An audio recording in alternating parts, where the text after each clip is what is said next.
Occasion ఏదైనా location ఎక్కడైనా తెలుగువారి వేడుక అంటే ఆలివ్ మిఠాయి ఉండాల్సిందే.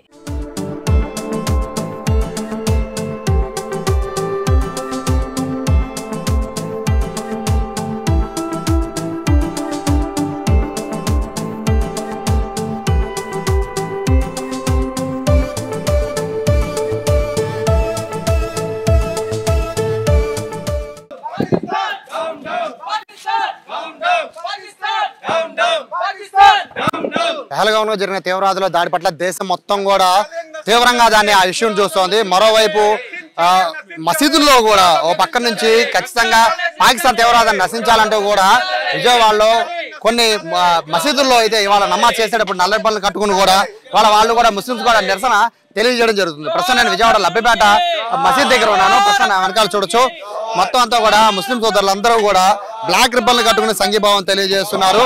వాళ్ళందరికీ కూడా సంఘీభావం తెలియజేస్తూ పాకిస్తాన్ డౌన్ డౌన్ నినాదాలు కూడా చేస్తున్న పరిస్థితి కనబడుతుంది. బ్లాక్ రిబ్బన్స్ కట్టడమే కాదు బ్లాక్ జెండాతో నిరసనలు తెలియజేస్తున్నారు. సార్ ఏం చెప్తారు? నిన్న జరిగిన ఘటన దేశం మొత్తం ఖండిస్తోంది. తీవ్రవాదాన్ని నశించాలంటున్నారు. అమాయకమైన టూరిస్టులు ప్రాణాలు తీసుకున్నారని చెప్తున్నారు కదా, ఆ ఘటన పైన మీరు ఎలా స్పందిస్తారు? ఈరోజు కశ్మీర్లో జరిగినటువంటి ఉగ్రవాదానికి మేమందరం తీవ్రంగా ఖండిస్తున్నాము. ఏ ఉగ్రవాదం అయితే ఉందో దానికి మతం అంటూ ఏది ఉండదు. మనం ఎప్పుడు కూడా మన దేశం గురించి మన దేశ భక్తి గురించి మనం చాటాలి. ఇందులో హిందూ ముస్లింల ఐక్యతను గురించి మనం చెప్పాలి. ఇక్కడ హిందూ ముస్లిం అనేది ఎక్కడ డివైడేషన్ లేదు. ఎప్పుడు కూడా ఒక ఉగ్రవాదం అనేది ఒక మతానికి సంబంధం లేదు. కానీ ఈరోజు జరుగుతున్నటువంటి మన మీడియా కానీ అదేవిధంగా అక్కడ జరుగుతున్న సంఘటనలు కానీ ఏది అర్థం చేసుకోవాలో ఏది అర్థం చేసుకోకూడదో ఏది మనం నమ్మాలో ఏది నమ్మకూడదు అనే అంశంలో అంతా ఈరోజు దేశంలో ఇది ఉంది. కానీ ఈ దేశంలో యావత్తు 140 కోట్ల మంది హిందువులు కానీ ముస్లింలు కానీ ఇతర సమాజాలు ఎవరైనా సరే ముక్త కంఠంతో ఒకటే చెప్తున్నాము, మన దేశం వైపు కన్నెత్తి చూసినా కూడా వాళ్ళ గుడ్లు పీకేయాలి. మన దేశం వైపు ఎవరైనా సరే కొంచెమైనా సరే ఏదైనా ఆక్రమణకు పాల్పడినా వెంటనే స్పందించాల్సిన అవసరం ఉంది. ఈ దేశ ప్రజలందరూ కూడా ఈ దేశ ప్రజలందరూ కూడా ఈ దేశం వైపు ఉన్నారు. ఈ దేశ ప్రజలలో ఎక్కడా కూడా విభేదాలు లేవు.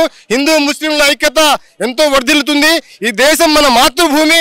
ఈ మాతృభూమికి అవసరమైనప్పుడు మన ప్రాణాలైనా అర్పించడానికి సిద్ధంగా ఉన్నాము. ఈ రోజు ఏది జరిగినా ముస్లింలు ఈ ప్రభుత్వం వెంట ఉంటారు. ఈ ప్రభుత్వం ఇప్పుడు ఏది చర్య తీసుకున్నా దానికి మేము పూర్తి మద్దతు ఇస్తాము. అదేవిధంగా మా పోరాటం చేయడానికి కూడా సిద్ధము, ప్రాణాలు అర్పించడానికైనా సిద్ధం. మీరు చెప్పండి, నిన్న జరిగిన ఘటనలో చూస్తుంటే ముస్లింతరుల్ని అంటే వాళ్ళు మినహాయించి మిగతా వాళ్ళందరినీ పేరు పెట్టి చంపేశారని చెప్పి బాధితులు కూడా చెప్తున్నారు కదా. అంటే అట్లా తీవ్రవాదం ఆ రేంజ్ లో పెరుగుతుంది కదా, దాన్ని నిర్మూలించండి ఏం చేయాలి? ముందుగా తీవ్రవాదానికి కులం మతం ఉండదు. అది ఏదైనా కానీ అంతమొందించాలని మేము మొదటి నుంచి చెప్తూనే ఉన్నాం. ఇప్పుడు కూడా చెప్తాం. పిఎం మోడీ గారికి చెప్తున్నాం ఈ సందర్భంగా, పిఎం మోడీ గారు మీరు పాకిస్తాన్ మీద ఎటువంటి చర్యలు తీసుకుంటారో తీసుకోండి. మేమందరం 140 కోట్ల మంది మేము మీ వైపు ఉన్నాము. ఆ పాకిస్తాన్ని తుడిపెట్టించడానికి ఈ పద్దాక ఈ ఆర్గ్యుమెంట్లు మార్గానికి వద్దు, చర్చలు అనేది వద్దు. ఇవన్నీ మనం కాదు, యుద్ధం చేద్దాం, సిద్ధం కండి. యుద్ధానికి మేము సిద్ధం. ముందుగా ఇది పాకిస్తాన్తో యుద్ధం చేయవలసి వస్తే ముస్లింలు ఈ దేశానికి సంబంధించినటువంటి ముస్లింలు ప్రాణాలు అర్పిస్తారని మేము చెప్తున్నాము. ఇటువంటి టెర్రరిస్ట్ అటాక్లు ఇస్లాం ధర్మం అనేది బోధించదు. ఇస్లాం ధర్మం అనేది దీన్ని అసలు ఎటువంటి సందర్భంలో కూడా ప్రేరేపించదు అని చెప్పేసి ఈ సందర్భంగా చెప్తున్నాను. ఫైనల్ గా చెప్పండి, జరిగిన ఘటన పట్ల దేశం మొత్తం ఖండిస్తోంది. అంటే కొంతమంది అంటే అక్కడి నుంచి పాకిస్తాన్ నుంచి కూడా వాళ్ళు తీవ్రంగానే దీన్ని కౌంటర్లు వేస్తూ ఉన్నారు. ఏం చేస్తారో చేసుకోండి అనే రేంజ్ లో వాళ్ళు కూడా చెప్తున్నారు కదా. సో మీరేం చెప్తారు? కంపల్సరీ వీళ్ళకి ఎటువంటి శిక్ష ఇచ్చినా కూడా అసలు ఈ శిక్ష చూస్తే మన భారత్ ఇండియా మీద వచ్చినందుకు నా కొడుకులు నిజంగా వాళ్ళకి ఎటువంటి శిక్ష ఇస్తారో ఈ ప్రభుత్వాన్ని మోడీ ప్రభుత్వం ఏ యాక్షన్ తీసుకున్నా పాకిస్తాన్ మీదకి మేమంతా స్వాగతిస్తామండి. నిజంగా చెప్తున్నాం. టూరిస్టులు అమాయకులు అండి, ఎంతోమంది చనిపోయారు. అందులో 15 మంది ముస్లిమ్స్ కూడా ఉన్నారండి. పాపం మరీ దారుణంగా చంపేశారండి.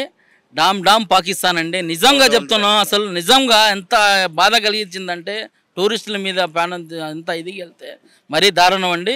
నిజంగా ఇండియా పవర్ ఏంటో నరేంద్ర మోడీ కంపల్సరీ చూపిస్తాడండి. వీళ్ళకి సమాధానం కంపల్సరీ పాకిస్తాన్ వాళ్ళకి ఇస్తారండి సమాధానం. సో ఏది ఎట్లా ఉన్నా కూడా తీవ్రవాదం అయితే ఖచ్చితంగా నశించాలి అనేది అయితే ఇక్కడున్న ముస్లిం సోదరులందరూ కూడా చెప్తున్నారు. దీని పట్ల అయితే ఒకవేళ ఏదైనా యుద్ధం వచ్చిన పరిస్థితులు ఉంటే మేము ముందుండి అవసరమైతే దేశం కోసం పోరాడతామని కూడా ఇక్కడున్న ముస్లిం సోదరులు చెప్తున్నారు. కెమెరా పర్సన్ కృష్ణతో సాయి, సుమన్ టీవీ, విజయవాడ నుంచి.